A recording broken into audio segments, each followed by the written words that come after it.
दोस्तों 4 गेंदे 24 रन बांग्लादेश के खिलाफ ही दम तोड़ गई थी टीम इंडिया। टूट गया था हिंदुस्तान, लेकिन फिर कप्तान रोहित के तूफानी शतक के दम पर घायल शेर ऋषभ पंत ने अंतिम ओवर में मचाया हाहाकार। रोंगटे खड़े कर देने वाले मुकाबले में पलट दिया टी20 क्रिकेट का इतिहास। तो आखिर क्या धोनी के अंदाज में पंत और सूर्य मिलकर दिला पाए टीम इंडिया को जीत? आखिर कैसे रोहित की तूफानी बैटिंग के दम पर टीम इंडिया ने बांग्लादेशी शेरों की उड़ाई धज्जियां? प्रैक्टिस मैच में बांग्लादेश के दिए गए 228 रनों के लक्ष्य का पीछा करते हुए आखिर क्या टीम इंडिया मार पाई है बाजी? इस रोमांचक मुकाबले की पूरी हाईलाइट तो हम आपको दिखाएंगे ही, लेकिन उससे पहले आपको क्या लगता है कि पंत, सूर्य और रोहित में कौन सबसे खतरनाक बल्लेबाज है? अपनी कीमती राय नीचे कमेंट करके जरूर बताइएगा। दोस्तों 2 जून से शुरू होने वाले टी20 वर्ल्ड कप के लिए भारतीय टीम के अमेरिका में पहुंचकर अपनी तैयारियां शुरू कर दी हैं, लेकिन मेन स्टेज से पहले इंडिया और बांग्लादेश प्रैक्टिस मुकाबले में एक दूसरे से 2-2 हाथ करने के लिए पूरी तरीके से तैयार थी। न्यूयॉर्क का नशो क्रिकेट स्टेडियम इस रोमांचक मुकाबले की मेजबानी करने के लिए इस महामुकाबले में जब सिक्का उछाला तो किस्मत चमकी कप्तान रोहित शर्मा की। उन्होंने टॉस जीतकर बांग्लादेश को पहले बल्लेबाजी करने का न्योता दिया था, लेकिन बांग्लादेश कुछ ऐसा कर जाएगा इसकी उम्मीद तो शायद किसी ने भी नहीं की थी। पारी की शुरुआत करने आए लिटन दास ने शुरू से ही भारतीय गेंदबाजों की रिमांड पर लेते हुए केवल 29 गेंदों में ही अपना तूफानी अर्धशतक पूरा कर भारतीय टीम के पसीने छुड़ा दिए थे। हालांकि राहत की बात यह थी कि रोहित के तुरुप के जसप्रीत बुमराह का जादू एक बार फिर चला। अपने रफ्तार के खौफ से उन्होंने बांग्लादेश के टॉप ऑर्डर को तहस नहस कर दिया था। बांग्लादेश के साथ मिलकर बुमराह ने एक के बाद एक लगातार 4 विकेट चटकाकर बांग्लादेश की कमर तोड़ दी थी। भले ही बांग्लादेश ने 6 ओवर में 62 रन बनाए, लेकिन उसके बाद टीम इंडिया ने तगड़ी वापसी करी। एक समय तो ऐसा लगा था कि वो 120 रनों तक भी नहीं पहुंच पाएंगे, लेकिन उनके लिए मुश्किल की घड़ी में संकट मोचन बने उनकी टीम के सबसे बड़े टी20 खिलाड़ी शाकिब अल हसन। इस दिग्गज खिलाड़ी ने अपनी टीम को संभालने की जिम्मेदारी अपने कंधों पर उठाई और टीम इंडिया के गेंदबाजों की धज्जियां उड़ानी शुरू कर दी। बुमराह से लेकर कुलदीप, अर्शदीप सभी की जमकर पिटाई करते हुए शाकिब ने भी केवल 30 गेंदों पर अपना अर्धशतक पूरा किया था। उसके बाद भी इस खिलाड़ी ने रुकना जरूरी नहीं समझा। दूसरी तरफ से उन्हें किसी का साथ नहीं मिला, लेकिन अंत तक नाबाद रहते हुए उन्होंने 40 गेंदों पर 76 रनों की तूफानी पारी खेली, जिसमें 6 खौफनाक छक्के शुमार थे। इसके दम पर उन्होंने बांग्लादेश की पारी को 20 ओवर में 227 रनों तक पहुंचा दिया था। जी हां दोस्तों, मुकाबले में बहुत आगे लग रही टीम इंडिया अचानक से पिछड़ चुकी थी। भारत के लिए सर्वाधिक विकेट जसप्रीत बुमराह ने हासिल किए। उन्होंने 5 बल्लेबाजों का शिकार किया। भारतीय टीम के स्टार बल्लेबाजों पर इस लक्ष्य को जल्द से जल्द हासिल कर अपनी टीम को जीत दिलाने की अहम जिम्मेदारी थी। इन्हीं इरादों को सच करने के लिए रनों की ताबड़तोड़ बरसात करने यशस्वी जायसवाल के साथ कप्तान रोहित की जोड़ी मैदान में उतरी और आईपीएल के बाद अब टी20 WC में भी रोहित ने अपना सारा गुस्सा बांग्लादेश के मासूम गेंदबाजों पर उतारना शुरू कर दिया। आपको बता दें, जहां एक तरफ हिटमैन ने आती पहली गेंद पर तूफानी छक्का बटोरकर अपना खाता खोला था, तो यशस्वी ने भी शानदार कवर ड्राइव चौका जड़कर अपनी पारी की शुरुआत की थी। इन दोनों का बल्ला पावर प्ले में जमकर गरजा। 6 ओवरों का बखूबी फायदा उठाते हुए उन्होंने अपनी टीम को 65 रनों तक पहुंचा दिया था। जीत की नींव बिछा दी गई थी। ऐसा लगा था कि अब तो टीम इंडिया को कोई हरा ही नहीं सकता है, लेकिन फिर होता है बांग्लादेश की वापसी का शंखनाद। एक बार फिर चलता है शाकिब अल हसन की फिरकी का जादू। जिस तरीके से उन्होंने सभी बल्लेबाजों को अपनी धुन पर नचाया, वैसा ही हमें इस मुकाबले में भी देखने को मिला। जी हां दोस्तों, शाकिब ने आते ही लगातार 2 गेंदों पर पहले यशस्वी तो फिर अगली ही गेंद पर किंग कोहली को चलता कर भारतीय टीम को करारे झटके दिए थे। यशस्वी 29 रन बनाकर पवेलियन लौटे, तो वहीं विराट को तो खाता भी खोलने का मौका नहीं मिला था। अचानक से टीम इंडिया की कमर टूट चुकी थी।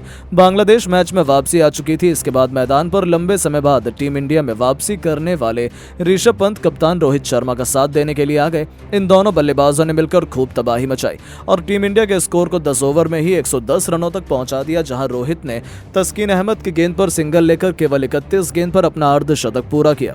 इसके बावजूद इनका बल्ला रुकने का नाम नहीं ले रहा था। दूसरी तरफ ऋषभ पंत भी लाजवाब फॉर्म में नजर आ रहे थे। पंत के साथ मिलकर रोहित शर्मा ने भी अर्धशतकीय साझेदारी पूरी कर ली। रोहित शर्मा की बल्लेबाजी देखकर यही लग रहा था कि आज एक बार फिर बांग्लादेश के गेंदबाजों की शामत आई हो। रोहित बेरहमी से गेंदबाजों की धुनाई कर रहे थे। देखते ही देखते उन्होंने केवल 58 गेंद पर तूफानी शतक ठोक दिया और अपनी टीम को जीत की तरफ बढ़ा दिया, वो भी शाकिब की गेंद पर उनके सिर के ऊपर से तूफानी छक्का लगाकर, जो देखते ही बनता था, क्योंकि वर्ल्ड कप और आईपीएल की कहानी दोहराते हुए रोहित अकेले ही बांग्लादेश के लिए यमराज बने हुए थे। पूरी तरीके से मैच भारतीय टीम के हाथ में आ चुका था। बांग्लादेश विकेट की तलाश में थी। ऐसे में एक बार फिर शाकिब गेंदबाजी में वापस करते हैं और आते ही उन्होंने अपनी फिरकी से रोहित को क्लीन बोल्ड कर दिया और भारतीय टीम को तीसरा झटका लग गया। रोहित ने 107 रनों की एक जबरदस्त पारी खेली। इस दौरान उन्होंने 9 छक्के तो वहीं 6 चौके भी लगाए। अब टीम इंडिया को जीत दिलाने की जिम्मेदारी ऋषभ पंत के साथ T20 के नंबर 1 खिलाड़ी सूर्या के कंधों पर आ चुकी थी। अब मुकाबला आखिरी 3 ओवरों में जा चुका था, जहां टीम इंडिया को जीत के लिए अभी भी 54 रनों की दरकार थी। बांग्लादेश की जीत निश्चित मानी जा रही थी। 18वां ओवर लेकर आए बांग्लादेश के सर्वश्रेष्ठ तेज गेंदबाज मुस्तफिजुर रहमान, और फिर क्या था, सूर्या ने इस ओवर में अपनी क्लास दिखाई। उनके इस ओवर में 2 चौके और 2 तूफानी छक्के लगाते हुए सूर्या ने कुल 23 रन बना डाले, जिसकी बदौलत भारतीय टीम तेजी से लक्ष्य की तरफ अग्रसर हो गई थी। अब भारत को आखिरी 2 ओवरों में जीत के लिए 31 रनों की दरकार थी, लेकिन पारी के 19वें ओवर में गेंदबाजी करने आए तस्कीन अहमद ने केवल 6 रन ही दिए। जी हां, इस ओवर में दोनों ही बल्लेबाज कुछ खास नहीं कर पाए और भारत को आखिरी ओवर में जीत के लिए 25 रन बनाने थे।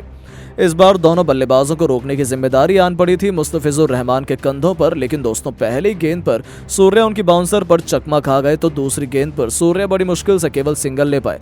ऐसा लगा था मैच टीम इंडिया के हाथ से निकल गया, क्योंकि 4 गेंद में अब टीम इंडिया को जीत के लिए बनाने थे 24 रन, जो नामुमकिन माना जा रहा था। अब सिर्फ कोई चमत्कार ही टीम इंडिया को इस मुकाबले में चैंपियन बना सकता था। बांग्लादेश को लगा था कि वो जीत गए हैं, लेकिन फिर जो हुआ उसने एक बार फिर पूरी दुनिया को बताया कि ऋषभ पंत को आखिर क्यों इतना खतरनाक खिलाड़ी माना जाता है। तीसरी गेंद पर मुस्तफिजुर ने स्लोअर बॉल डाली, यही उनकी बड़ी गलती थी। पैरों पर आई उस गेंद को पंत ने मिड ऑन के ऊपर से छक्के के लिए मार दिया। तो फिर गेंदबाज की चौथी गेंद पर उन्होंने विकेट के पीछे इतना खूंखार छक्का लगाया, देख गेंदबाजों के भी पसीने छूट गए और लगातार 2 गेंद पर 2 तूफानी छक्के ठोक उन्होंने टीम इंडिया की वापसी का ऐलान भी कर दिया। इसी के साथ पंत ने वापसी के साथ ही अपना अर्धशतक केवल 26 गेंदों में पूरा कर लिया था। अब 2 गेंदों में 12 रन बनाने रह गए थे। 5वीं गेंद पर गुस्से से बौखलाए मुस्तफिजुर रहमान ने जोरदार बाउंसर मारी, लेकिन इसे भी पंत ने मिड विकेट के ऊपर से छक्के में तब्दील कर बांग्लादेश के पसीने छुड़ा दिए थे। 3 गेंद पर 3 छक्कों ने टीम इंडिया की जीत की उम्मीद को जिंदा कर दिया था। अंतिम गेंद पर केवल 6 रन बाकी थे। पंत प्रशंसकों को उम्मीद थी कि वो भारत को जीत दिला देंगे। आपको बता दें, मुस्तफिजुर रहमान ने इस पर परफेक्ट यॉर्कर डाली। ऐसा लगा था कि बांग्लादेश जीत गया, लेकिन फिर पंत के बल्ले से बिजली कौंधी और फिर अपने गुरु महेंद्र सिंह धोनी के अंदाज में उन्होंने मिड ऑन के ऊपर से ऐसा हेलीकॉप्टर शॉट चला कि गेंद देखते ही देखते हवा में कब गायब होकर स्टेडियम के पार चली गई, पता ही नहीं चला। और इस गगनचुंबी छक्के की बदौलत ऋषभ पंत को न केवल जीत दिलाई, बल्कि बांग्लादेश के घमंड को चूर चूर कर नया इतिहास लिख दिया। जहां बांग्लादेशी टीम और उनके फैंस तो स्टेडियम में ही आंसू बहाने लगे थे। आखिर हो भी क्यों ना, पंत ने 4 गेंद पर 4 तूफानी छक्के जड़कर टीम इंडिया को ऐतिहासिक जीत दिला दी थी।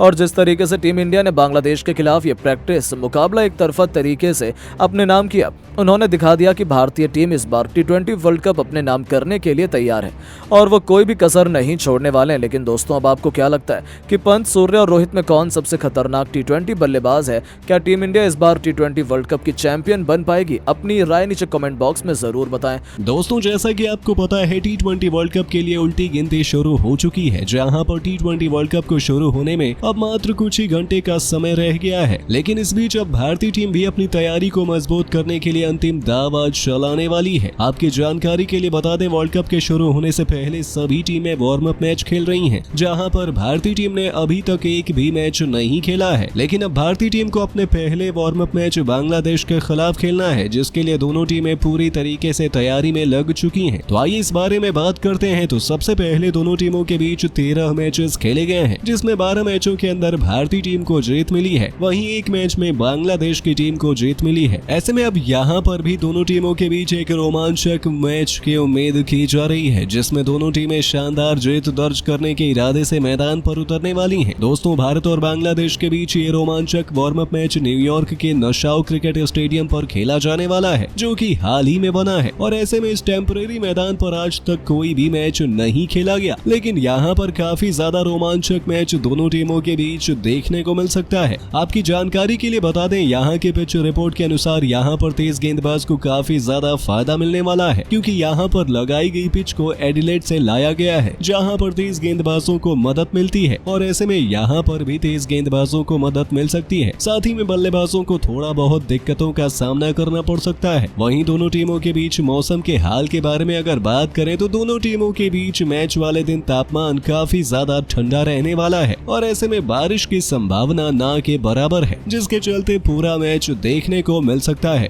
और टॉस जीतने वाला कप्तान पहले गेंदबाजी यहाँ पर कर सकता है। दोस्तों, दोनों टीमों की प्लेइंग 11 के बारे में अगर बात करें तो लिटन दास और सौम्य सरकार की टीम की तरफ से पारी की शुरुआत करेंगे, तो वहीं मध्य क्रम में कप्तान नजामुल शंतो, तौहीद हिडॉय और जाकिर अली खेलते दिखाई देंगे। वहीं ऑलराउंडर के रूप में शाकिब अल हसन और महमूदुल्लाह को खेलने का मौका मिलेगा, तो वहीं गेंदबाज के तौर पर मेहदी हसन, राशिद हुसैन, सौरिफुल इस्लाम और मुस्तफिजुर रहमान को खेलने का मौका मिलने वाला है।